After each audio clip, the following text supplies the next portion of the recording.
And we have grown-ass men and women out here doing whatever they can to try to make sure that does not happen.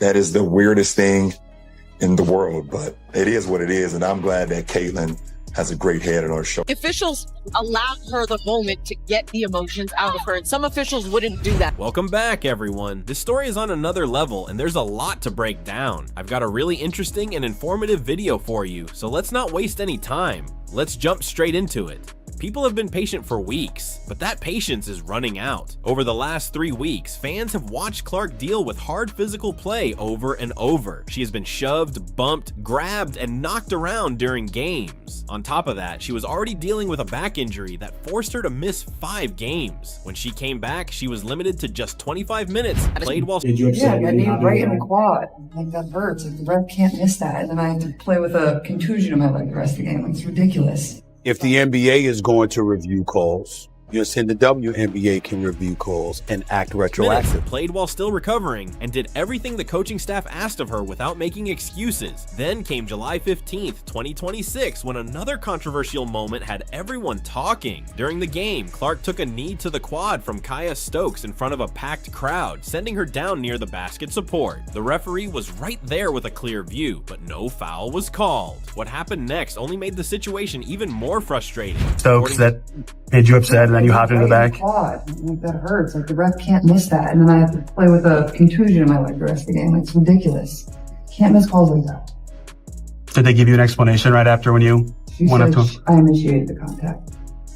Which is fine. You can't knee me in the leg, knock me over. According to Clark, the same referee told her that she had made the initial contact. After scoring the basket, she went down holding her leg, got back up with a noticeable limp, and still didn't receive a foul call. That sequence quickly became one of the biggest talking points of the night. Clark's reaction showed just how emotional the moment was. She walked straight toward the referee, raised her fist in frustration, and shouted, "Call me, please. I was fouled 5 times." The broadcast cameras clearly picked up what she was saying, and the crowd could see how upset she was. With more than 17,000 fans in attendance, the atmosphere became even more intense. Elevated level of physicality that obviously compromised her availability last season, where she missed a few games.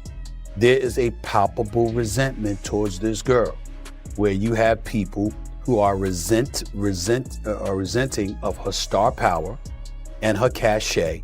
And as a result, if they have an opportunity to go at her, they're going to take. Instead of acknowledging the complaint or explaining the decision, the official issued Clark a warning after the exchange. That response only added to the frustration many people already felt while watching the game. After the game, head coach Stephanie White was asked about the no call, and her response hinted at the frustration surrounding the situation. She explained that the officials told her Clark had made the initial contact. White said, "All they said was that. She always seems to be the one making the first move. I'm attempting to avoid being fined. All I'll say once again is that we simply need to continue requesting consistency." WNBA is putting itself well in the category of the WWE, where you don't really talk about the games, you talk about all the stupid stuff that's surrounded. They're also trying to make Alyssa Thompson a victim for the throat punch heard around the world of Caitlin. From White's perspective, the biggest concern was keeping the officiating consistent from game to game. She was talking about a franchise player who took a hit to the leg, fell to the floor, limped off, went to the locker room, returned to the court, and still battled through 26 minutes despite already managing a recent back injury. That sequence left plenty of fans debating whether the situation should have been handled differently. After the game, Stephanie White also made a comment that quickly got people talking. Some in the media viewed her remarks as carrying a sarcastic tone when she repeated that Clark always seems to be making the first move. Many people understand why White chose her words carefully. Coaches often try to avoid saying something that could lead to a fine, but the contrast caught a lot of attention. Back on June 24th, White didn't hold back during a press conference, calling one controversial play outrageous and insane. In that same media session, she reportedly described another incident as completely unacceptable multiple times while expressing her frustration.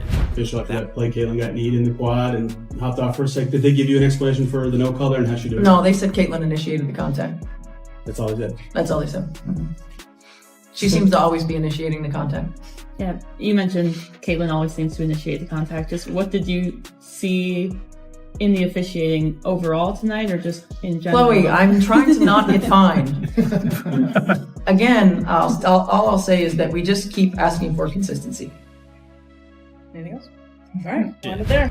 That's why this latest response stood out to so many people. After Clark took a hard hit to the quad and fell to the floor on her home court, White repeated that officials believed Clark had initiated the contact. For some fans, that explanation didn't match what they felt they had just watched, and it sparked plenty of debate online. Clark, meanwhile, spoke openly about how the play affected her. She said, "She struck me squarely in the quadriceps. It is painful. The referee cannot overlook that. After that, I had to play the remainder of the game with a contusion on my leg." Clark also added, You're aware of what happened 2 nights ago?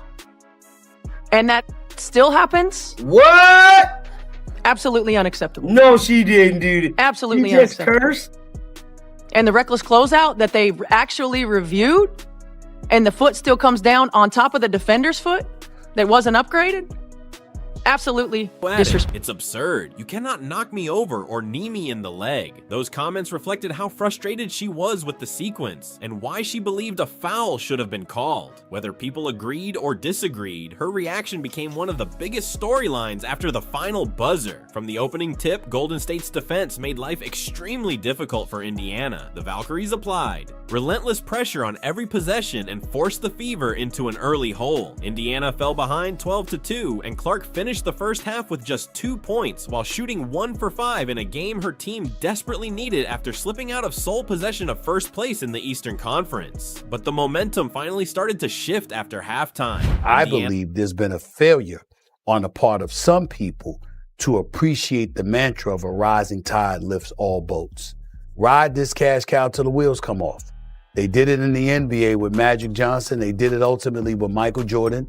You know, that's how you do this. You find somebody that just galvanizes folks and ingratiates themselves with the public at large in such a way where everywhere they go and whatever they do, everybody wants to watch. Indiana answered with a huge 17-4 run in the third quarter, and Clark delivered one of the most exciting sequences of the season. She picked off a pass, missed a three-pointer, chased down her own rebound, then fired an incredible behind-the-back spin pass to Aaliyah Boston for a three-pointer that brought the entire arena to its feet. Just like that, the energy inside the building completely changed. Even while dealing with a lingering back injury, a bruised quad, a minute's restriction, and a tough stretch from three-point range, Clark still found ways to leave her mark on the game. That's what has impressed so many fans throughout the season. Even when the shots aren't falling, she continues to create opportunities and change the pace whenever she's on the floor. Late in the third quarter, Clark caught fire and scored 10 points during a key stretch. In this particular situation, I thought that the last official should have been able to catch that. I was actually watching this game and I was like, oh, wow, that was a bit much. So in that moment, I thought that the official missed the call. I'm not surprised that the league went back and fined Alyssa Thomas. Indiana erased Golden State's advantage as the Fever answered with a strong run that completely changed the momentum. For a moment, it looked like they had seized control of the game, and the crowd came alive. The fourth quarter, however, told a different story. Golden State responded with a strong finish and pulled away for an 88-75 victory. The loss dropped Indiana into a tie with the Atlanta Dream for first place in the Eastern Conference, while the Valkyries improved their impressive record to 18-7. Clark ended the night with 13 points, 6 assists, 4 made field goals on 14 attempts, and 1 three-pointer on 8 shots from deep. Indiana also lost an unsuccessful coach's challenge in the fourth quarter, costing the team a timeout, while Golden State capitalized on Indiana's first half turnovers and turned those mistakes into valuable points. The physical side of the game also remained a major topic after the final buzzer. During her injury-shortened 2025 season, Clark dealt with 2 quad contusions, so any similar injury naturally draws extra attention. I do think that there is a thing called pretty privilege. There is a thing called white privilege. There is a thing called tall privilege. And we have to acknowledge that. And so the part of it is about race, because if you think about the Brittany Griners of the world, you know, why did she have to go to play in Russia? They wouldn't pay her. Because they wouldn't pay her. Because they wouldn't pay.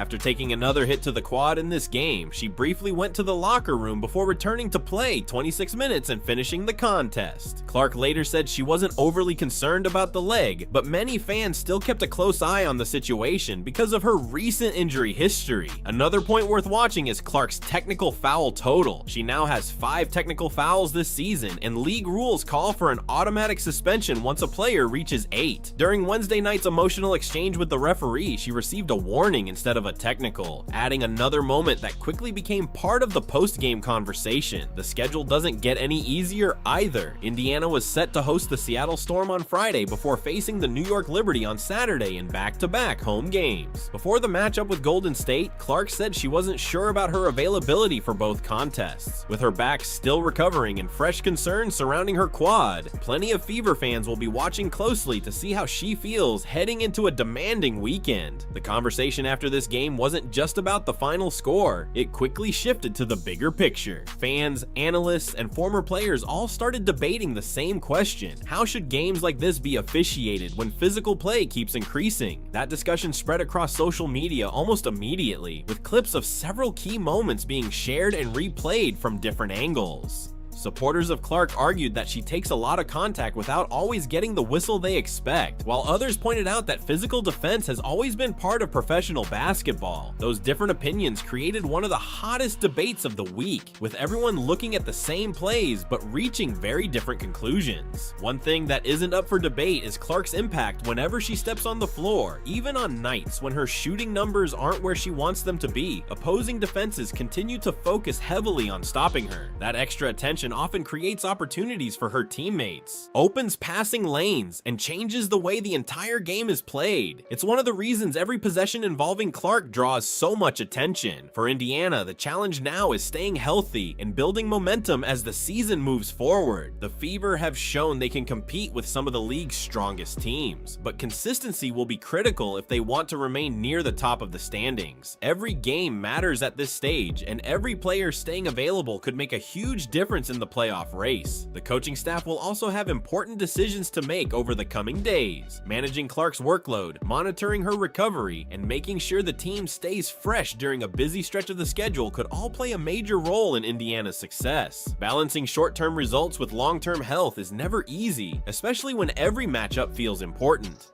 As the next game approaches, all eyes will once again be on Clark and the Fever. Fans will be watching to see how she responds, whether Indiana can bounce back with a strong performance, and if the conversation surrounding physical play and officiating continues to grow. One thing is certain, whenever Clark takes the court, people are paying attention, and the spotlight isn't fading anytime soon. The reactions to Stephanie White's comments have been all over the place, with many fans saying her response didn't match the seriousness of the moment. Others believe she was simply choosing her words carefully after a frustrating game. Either way, the discussion isn't slowing down anytime soon. As the All-Star break gets closer, many supporters will be watching closely to see how Clark's health holds up and whether the physical style of play continues to be a major storyline. Now I want to hear from you. Do you think the officials handled this game the right way? Should the WNBA make changes to improve consistency in officiating, or do you believe the calls were fair? Drop your thoughts in the comments below, because this is one debate with strong opinions on every side, and I'm interested to see where you stand. If you enjoyed today's video and want more WNBA news, Caitlin Clark updates, and the biggest basketball stories, make sure to hit that like button, subscribe to the channel, and turn on notifications so you never miss a new upload. Your support really helps the channel grow, and I truly appreciate every single one of you. Thanks so much for watching, take care, and I'll catch you in the next video.